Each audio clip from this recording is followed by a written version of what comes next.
जल और जीवन, इन दोनों के बीच का संबंध अद्भुत है। उदाहरण स्वरूप गाजियाबाद जिले के कुमेधा ग्राम में चलते हैं, जहां के मुख्य तालाब के प्रदूषित होने के कारण गांव वासियों को अनेक समस्याओं का सामना करना पड़ रहा था। तालाब की दैन्य स्थिति निवासियों के सामान्य दैनिक गतिविधियों में भी बाधा उत्पन्न कर रही थी।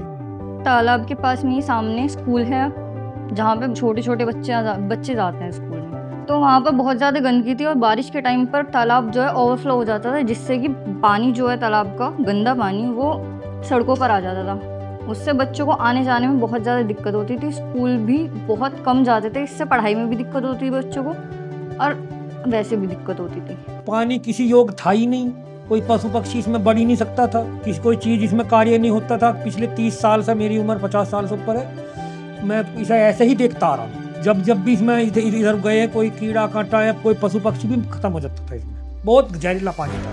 पानी जो ना गांव के तालाब में ना जाकर, क्योंकि तालाब तो खत्म ही हो चुका था, तालाब के आसपास में गांव में भर जाता था, रास्तों पे चला जाता।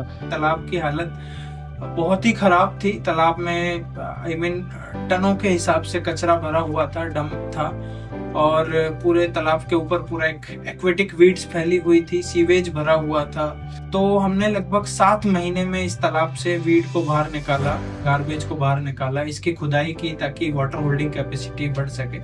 और जहाँ से ग्रे वाटर आता था वहाँ पे एक फिल्ट्रेशन चैम्बर और एक मिनी पॉन्ड फाइट रेमेडिएशन की मदद से हम पानी को भी ट्रीट भी कर रहे हैं। इसी समस्या को समझने एवं सुलझाने का काम से अर्थ ने लेग्रांड के सहयोग से किया है। लेकिन दशकों पुरानी समस्याओं को सुलझाना इतना आसान कहाँ होता है। Ramveer Tanwar, pond man of India के अनुभव और कौशल मार्गदर्शन एवं कुमेधा ग्राम के निवासियों के तत्पर सहयोग से एक व्यवस्थित स्वरूप में कई महत्वपूर्ण कदम लिए गए। शुरुआत में तालाब में मौजूद कूड़े कचरे और घास फूस को हटाकर तालाब को साफ किया गया। तालाब की खोदाई कराई गई ताकि तालाब की जल धारण क्षमता को बढ़ाया जा सके।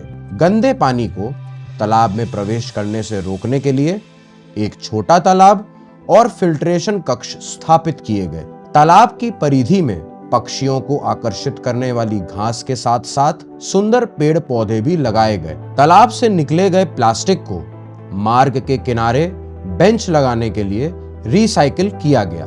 बॉन्डमैन रामवीर तंवर से मेरी मुलाकात हुई थी शुरुआती दिनों में ही, और मैंने पहले ही इनके बारे में काफ़ी कुछ सुना हुआ था। उन्होंने काफ़ी अच्छा काम किया हुआ है और ये कोशिश भी करते हैं कि सिर्फ ज़िले से संबंधित ही नहीं, बाकी बाहर की भी जो कंपनीज़ हैं उनके CSR को वो यहाँ पर गाज़ियाबाद में लाए हैं और बहुत अच्छा काम उनके द्वारा किया गया है।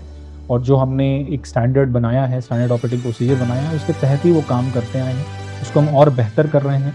उनके माध्यम से हम और भी अब ज़्यादा पॉइंट्स को हम, जैसे हमने कहा है कि हमारा टारगेट 908 है, हम उनके माध्यम से करेंगे। एंड उनका डेफिनेटली जो कंट्रीब्यूशन है, it has been invaluable for Ghaziabad. आज सारे प्रयासों को सार्थक होते हुए देखना सभी के लिए एक सुखद अनुभूति है, क्योंकि जल बेहतर है तो कल बेहतर है।